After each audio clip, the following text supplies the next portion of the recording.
Boa tarde a todos.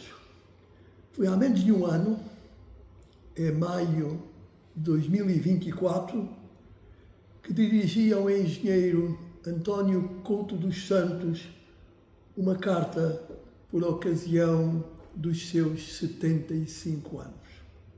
Meses depois, recebi Couto dos Santos aqui no meu gabinete e pude constatar que ele retinha o brilho da criatividade e a energia de antigamente, próprio da juventude.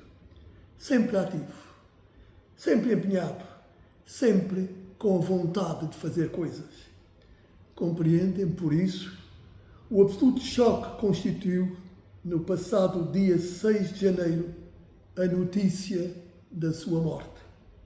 Saúde, depois, esta iniciativa de recordar António Couto dos Santos e o seu contributo para o desenvolvimento do país e a sua participação nos meus governos em diferentes pastas.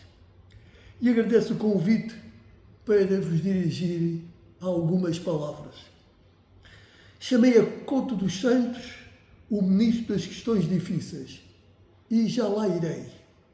Antes disso, quero recordá-lo como um secretário de Estado e depois Ministro, que foi pioneiro nas questões da juventude. A política da juventude foi uma prioridade dos meus governos. Esta política teve, pela primeira vez, projeção política, contribuindo de forma decisiva para colocar a maioria dos jovens portugueses ao lado do projeto político reformador do Partido Social Democrata. Como Primeiro-Ministro, comecei por colocar a pasta da juventude na minha dependência direta.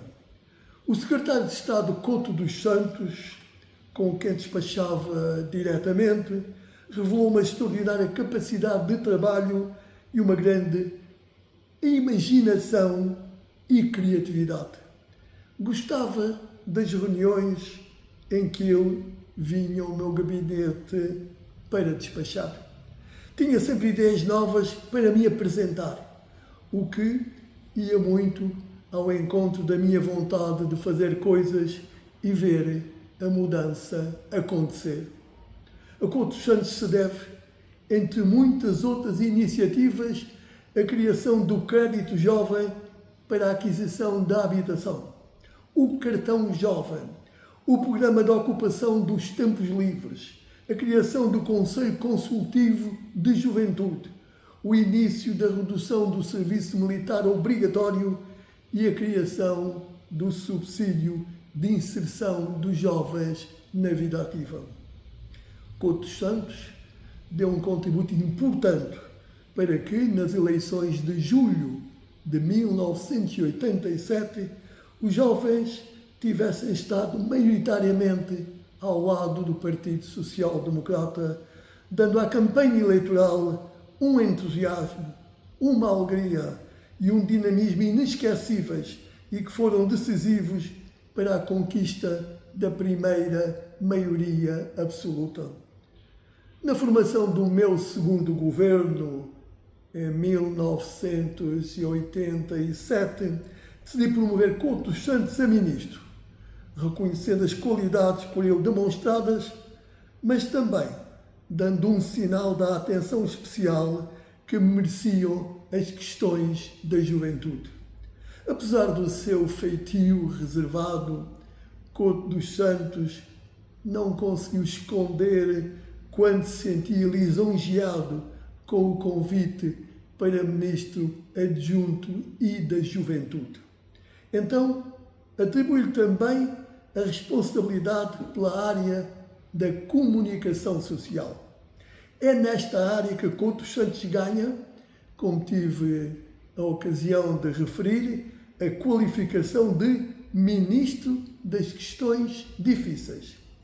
A liberalização da comunicação social constitui uma das reformas mais marcantes dos meus governos. Portugal não seria uma democracia europeia moderna sem o fim da situação anómala de domínio quase total da comunicação social por parte do Estado é resultado das nacionalizações de 1975. Foi logo nos primeiros tempos do meu governo de maioria absoluta que dei indicações ao ministro Couto dos Santos para avançar com o processo de alienação dos jornais que eram propriedade do Estado, dando sequência ao trabalho anteriormente iniciado. Nos anos de 1988 e 1989 foram alienados os jornais A Capital, o Diário Popular, o Jornal de Notícias, o Comércio do Porto e o Record. E em 1991, o Diário de Notícias. Com estas alienações, encerrou-se o ciclo estatizante da imprensa portuguesa, passando o país a dispor de jornais totalmente privados, libertos de toda a interferência governamental. A ação de António Couto dos Santos foi também determinante no processo de atribuição das licenças de televisão a operadores privados. Foi um processo muito difícil, que não irei detalhar, mas constitui uma grande mudança na sociedade portuguesa. Sinto, ainda hoje, um certo orgulho por terem sido governos por mim chefiados a realizar esta transformação profunda. Partindo, em 1985, de uma situação de controle quase absoluto dos órgãos de comunicação social pelo Estado, terminamos em 1995 com 2 canais privados de televisão em funcionamento, sem qualquer jornal detido pelo Estado e apenas com o serviço público de rádio e televisão.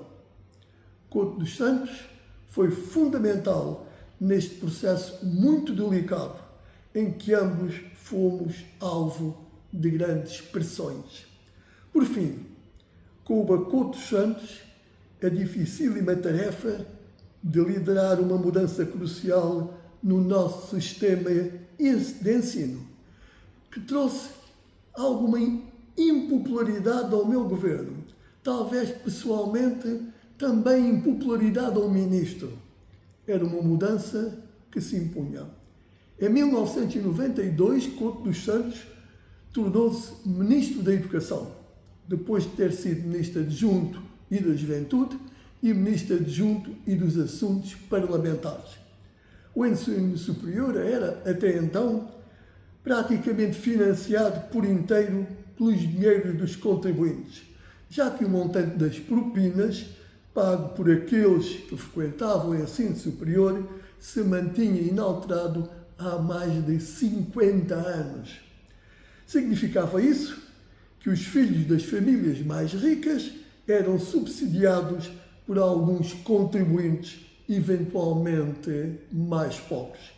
Dei indicações ao Ministro da Educação, Couto dos Santos, para preparar uma proposta de lei de atualização das propinas para apresentar à Assembleia da República. Estudámos várias hipóteses para o novo regime de propinas e discuti-as demoradamente com o Ministro da Educação, Couto dos Santos, tendo em vista encontrar uma solução justa e razoável.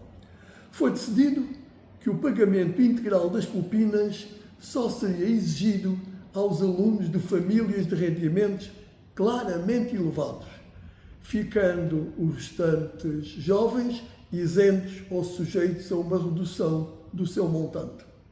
A receita arrecadada seria destinada ao apoio aos alunos de famílias mais carenciadas e à melhoria das condições pedagógicas.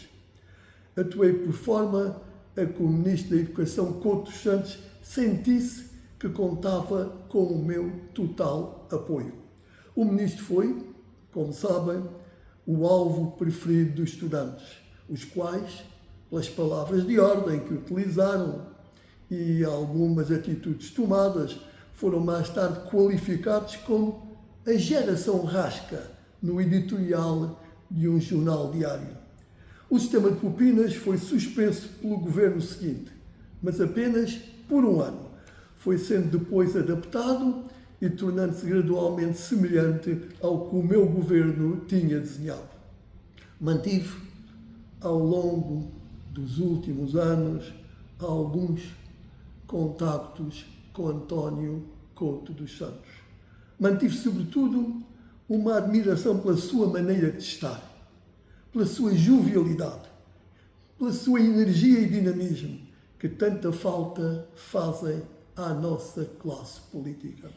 Foi sempre um homem com uma forte vontade de contribuir para um Portugal mais desenvolvido, mais moderno e mais justo. Sei, por experiência própria, que António Couto dos Santos foi um português a quem o país muito deve. É com muita emoção que o recordo nesta sessão de homenagem. Muito obrigado.